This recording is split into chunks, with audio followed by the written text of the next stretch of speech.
میں سے میں تم سے 1 گھنٹہ مانگتا ہوں، یعنی 24 گھنٹے میں سے 23 گھنٹے جہاں تم استعمال کرنا چاہتے ہو استعمال کرو، لیکن 1 گھنٹہ تم اپنی ذات کے لیے وقف رکھو، جس میں تم باقاعدہ تہذیب نفس کے بارے میں سوچو، اپنے بارے میں سوچو، جو انجام دیا اس کے بارے میں سوچو، جسے ہم آپ کی خدمت میں پہلے بھی بیان کر چکے ہیں کہ اسے مراقبہ کہتے ہیں۔ یعنی انسان 23 گھنٹے جو بھی اعمال انجام دیتا رہا ہے دیتا رہے، 1 گھنٹہ انسان غور و فکر کے لیے اپنے ساتھ مخصوص کرے کہ میں کہاں سے آیا ہوں، مجھے کیا کرنا ہے، مجھے کہاں جانا ہے، کیا کر کے آیا ہوں، 24 گھنٹے میں نے کیا اعمال انجام دیے ہیں، کون سے اعمال حسنہ تھے، کون سے اعمال قبیحہ تھے، کتنے واجبات تھے، کتنے مستحبات تھے، کتنے مکروہات تھے اور کتنے حرام تھے۔ حتیٰ کہ اگر انسان باقاعدہ اس کو 1 گھنٹے میں اپنا مراقبہ کرے اور یہ پہلو سوچے کہ میں کیا کر رہا ہوں اور مجھے کیا کرنا ہے، تو ایسے میں انسان کے اندر ایک تبدیلی رونما ہوتی ہے، جس تبدیلی کو واضح طور پر انسان اپنے 24 گھنٹوں میں مشاہدہ کر سکتا ہے۔ ہر وقت وہ 1 گھنٹہ انسان کے اعمال کے اوپر ناظر رہے گا، یعنی انسان کوئی بھی عمل انجام دے گا تو اسے اس بات کی فکر ہوگی کہ رات کو میں اس عمل کو جب اپنی کتاب میں تحریر کروں گا تو اسے میں نے مستحبات میں تحریر کرنا ہے، مکروہات میں تحریر کرنا ہے، مباحات میں تحریر کرنا ہے یا محرمات میں تحریر کرنا ہے۔ لہٰذا 24 گھنٹے میں سے 23 گھنٹے جو انسان نے استعمال کیے ہیں، اس میں لمحہ بلمحہ انسان کا وہ 1 گھنٹہ رات والا جو ہے نا وہ مراقب رہے گا اور انسان اپنے اعمال کو اس کو دقت سے انجام دے گا۔ لہٰذا عجیب نسخہ میرزائی شیرازی رحمۃ اللہ علیہ نے آغائے سید حسین قاضی طباطبائی رحمۃ اللہ علیہ کو بیان کیا۔ پھر سالوں بعد جب آغائے حسین قاضی طباطبائی تبریز سے واپس ایران آ چکے تھے اور باقاعدہ تبلیغ میں مصروف تھے تبریز میں، تو یہاں سے ایک تاجروں کا کاروان عراق جاتا ہے اور میرزائی شیرازی سے ملاقات کرتا ہے۔ میرزائی شیرازی اس ملاقات میں سید حسین قاضی طباطبائی رحمۃ اللہ علیہ کے احوال کے بارے میں پوچھتے ہیں کہ بتائیں وہ کیسے ہیں، کیا کر رہے ہیں۔ تو یہ کاروان انہیں بتاتا ہے کہ وہ جو آپ نے 1 گھنٹہ آغائے حسین قاضی سے کہا تھا کہ اپنا خیال رکھیں، وہ 1 گھنٹے نے ان کے باقی 23 گھنٹے بھی مصروف کر رکھے ہیں اور وہ اپنا تمام وقت مراقبے میں گزارتے ہیں اور تہذیب نفس میں گزارتے ہیں اور تربیت میں گزارتے ہیں، ایک لمحہ بھی اپنا ضائع نہیں ہونے دیتے۔ تو یہی وہ سید حسین قاضی طباطبائی تبریزی ہیں جن کے فرزند ہیں سید علی قاضی طباطبائی رحمۃ اللہ علیہ۔ اب آپ خود اندازہ لگائیں کہ ایسے والد کے ہاں اگر بیٹا پیدا ہو تو وہ کیسے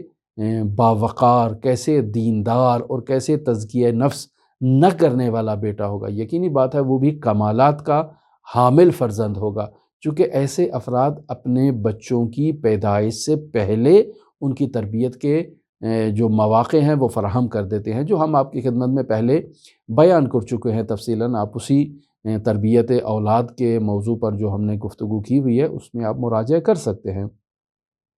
لہٰذا سید علی قاضی طباطبائی رحمۃ اللہ علیہ کی تعلیم و تربیت کا آغاز ان کے گھر سے ہی ہوتا ہے اور والد محترم پہلے مربی واقع ہوتے ہیں۔ مرحوم قاضی طباطبائی رحمۃ اللہ علیہ اپنے والد بزرگوار کے علاوہ اوثق الوسائل کے مصنف مرزا موسیٰ تبریزی رحمۃ اللہ علیہ اور اس کے علاوہ مرزائے محمود رحمۃ اللہ علیہ کے بھی شاگرد رہے ہیں اور انہوں نے ان سے بھی استفادہ کیا ہے۔ پھر اس کے علاوہ مرحوم علی قاضی طباطبائی رحمۃ اللہ علیہ کے والد بزرگوار فارسی ادبیات اور عربی ادبیات میں نہایت دلچسپی رکھتے تھے۔ اس وجہ سے انہوں نے اپنے اس فرزند سید علی قاضی طباطبائی رحمۃ اللہ علیہ کو مشہور شاعر مرزا محمد تقی تبریزی کے پاس باقاعدہ ادبیات سیکھنے کے لیے بھیجا، جن کا تخلص نیر تھا اور ان کا ایک مشہور دیوان بھی دیوان نیر کے عنوان سے معروف ہے۔ ان کے پاس مرحوم علی قاضی طباطبائی رحمۃ اللہ علیہ نے باقاعدہ ادبیات عرب کو اور ادبیات فارسی کو سیکھا ہے۔ یہاں تک بھی آغا علی قاضی طباطبائی رحمۃ اللہ علیہ سے متعلق نقل ہے کہ انہیں 4000 عربی کلمات پر عبور حاصل تھا اور یہ کوئی معمولی بات نہیں ہے۔ 4000 کہنا آسان ہے، لیکن عملاً 4000 بہت کلمات ہیں۔ اور پھر معمولی کلمات صرف یاد نہیں کرنا، صرف رٹا نہیں لگانا، بلکہ ان پر عبور حاصل کرنا، ان کے منشا کو، ان کے مبدا کو، اور صرفی لحاظ سے ان کی گردان۔ تو یہ ایک بہت بڑی بحث بن جاتی ہے کہ جو ہماری اس گفتگو کے دائرۂ کار سے بھی خارج ہے۔ اگر آپ دیکھنا چاہیں تو صرفی موضوعات پر آپ ہماری گفتگو کو دیکھ سکتے ہیں کہ کلمے کو کیسے اشتقاق کیا جاتا ہے اور کیسے مختلف حالتوں میں تبدیل کیا جاتا ہے۔ تو اگر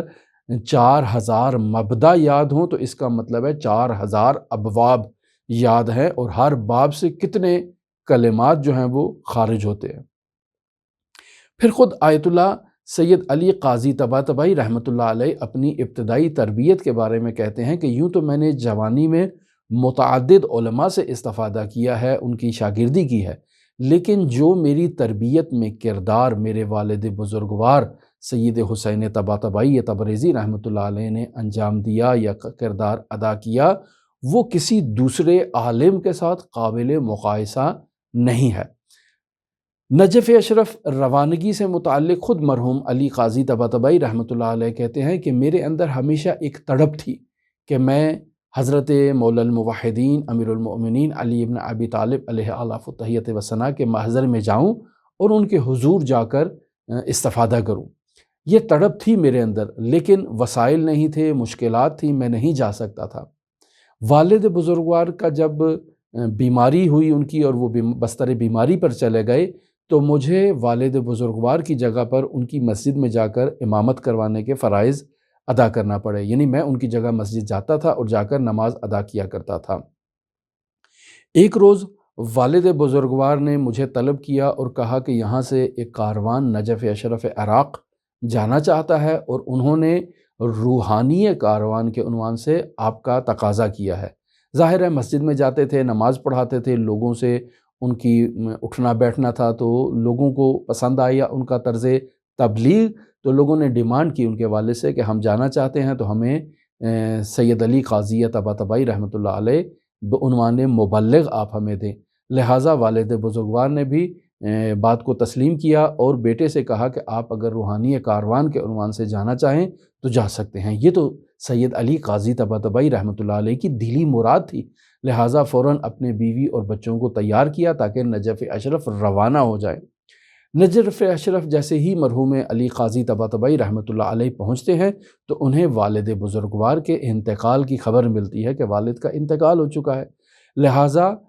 والد کے انتقال کے بعد علی قاضی طباطبائی نجف اشرف عراق کو اپنی دائمی اقامت کا مرکز قرار دیتے ہیں اور کہتے ہیں، امیر المومنین علی ابن ابی طالب کو مخاطب قرار دے کے کہتے ہیں کہ یا مولا، میں آپ کا مہمان ہوں، اور رسم یہ ہوتی ہے کہ مہمان 3 دن کا ہوتا ہے، لیکن میں یہ چاہتا ہوں کہ ساری زندگی آپ کا مہمان بنوں، لہٰذا آپ ہی میری اس مہمان نوازی کو اپنے ذمے لیں اور میری مشکلات کو حل کریں اور مجھے اپنا دائمی مہمان قرار دیں۔ نجف اشرف میں اس دور میں، آج کی دور کی بات نہیں ہو رہی، اس دور میں زندگی گزارنا نہایت ہی دشوار تھا۔ کیوں؟ چونکہ نجف اشرف کا پانی کنویں سے نکالا جاتا تھا اور کڑوا پانی ہوا کرتا تھا، جبکہ باہر سے جو پانی میٹھا پانی آتا تھا وہ آب فرات کا پانی تھا، جسے ماء فرات کے عنوان سے لوگ بیچا کرتے تھے۔ یہ جو ماء فرات ہے یہ ظاہر ہے باہر سے مشکوں میں بھر کے آئے گا، تو وہ افراد جو ماشکی اسے فرات سے بھر کے لا رہے ہیں وہ اپنا حق و زحمت بھی لیں گے، تو عام طور پر یہ پانی وہی افراد استعمال کرتے تھے جو متمول ہوتے تھے، جو صاحب حیثیت ہوتے تھے۔ غریب افراد یہ پانی استعمال نہیں کرتے تھے، اور ان کے اندر صلاحیت ہی، استطاعت ہی نہیں ہوتی تھی، وہ کہاں سے پیسہ خرچ کر کے ہر روز جو ہے وہ پانی استعمال کریں۔ لہٰذا نجف کے لیے یہ معروف تھا کہ ماء البیر، خبز الشعیر و زیارت الامیر، یعنی یہ 3 چیزیں نجف میں آپ کو ملیں گی۔ یعنی آپ کو کنویں کا پانی پینا ہے، آپ کو جو ہے وہ شعیر کی روٹی کھانی ہے، اور پھر اس کے علاوہ زیارت امیر ہے۔ نجف میں ہے تو یہ 3 چیزیں آپ کی جو ہے نا وہ ہوں گی، وگرنہ آپ نجف اشرف میں نہیں رہ سکتے۔ لہٰذا ان 3 اصولوں کو بد نظر رکھتے ہوئے جو نہایتی سختی تھی آغا علی قاضی طباطبائی رحمۃ اللہ علیہ کے لیے انہوں نے اپنی زوجہ محترمہ سے کہا کہ آپ کے ہاتھ میں اختیار ہے، آپ فیصلہ کریں کہ ہمیں نجف اشرف عراق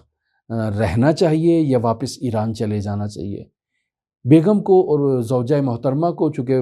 آغا قاضی طباطبائی رحمۃ اللہ علیہ کی جو دلی تڑپ ہے اس کا علم تھا کہ یہ نجف کے بغیر ایران میں زندگی نہیں بسر کر پائیں گے، لہٰذا انہوں نے کہا کہ میں آپ کے ساتھ نجف میں ہی رہوں گی، واپس جانے کی کوئی ضرورت نہیں ہے۔ نجف اشرف میں مرحوم علی قاضی طباطبائی رحمۃ اللہ علیہ نے جلیل القدر اساتید سے استفادہ کیا۔ متعدد ان کے اساتید تھے، لیکن ان کے اساتید میں ممتاز حیثیت میں جو اساتید ہیں ان میں آغا مرتضیٰ کشمیری رحمۃ اللہ علیہ کا بھی نام گرامی قابل ذکر ہے۔ اور پھر اس کے علاوہ مختصر سی مدت میں مرحوم علی قاضی طباطبائی رحمۃ اللہ علیہ نے اس قدر محنت کی کہ متعدد اساتید نے انہیں اجازہ اجتہاد دے دیا کہ آپ مسلم مجتہد ہیں، لیکن آغا قاضی طباطبائی رحمۃ اللہ علیہ نے سوچا کہ میں یہاں اجازہ اجتہاد تو لینے نہیں آیا ہوں، میں اس مقصد اور اس غرض سے اس بارگاہ میں تو نہیں آیا ہوں، میں تو یہاں کچھ لینے کے لیے آیا ہوں، لہٰذا ان اجازہ اجتہاد کو زیادہ اہمیت نہیں دی۔ مرحوم آیت اللہ طہرانی لکھتے ہیں کہ آغا قاضی رحمۃ اللہ علیہ فقہ میں، فہم روایت میں، تفسیر میں، علوم قرآنی میں، ادبیات عرب اور ادبیات فارسی میں بے نظیر شخصیت کے حامل تھے، مجتہد مسلم تھے، اور ان کی بعض عرب تقلید بھی کیا کرتے تھے، لیکن اس کے باوجود آیت اللہ قاضی ان عناوین کو اور ان چیزوں کو زیادہ اہمیت نہیں دیا کرتے تھے۔ ہماری آپ کے ساتھ گفتگو مرحوم سید علی قاضی طباطبائی رحمۃ اللہ علیہ کے حالات زندگی، واقعات اور حکایات کے بارے میں جاری رہے گی۔ اگر آپ دلچسپی رکھتے ہوں تو ہمارے ساتھ رہ سکتے ہیں۔ اللہم صلی علی محمد و آل محمد وعجل فرج قائم آل محمد۔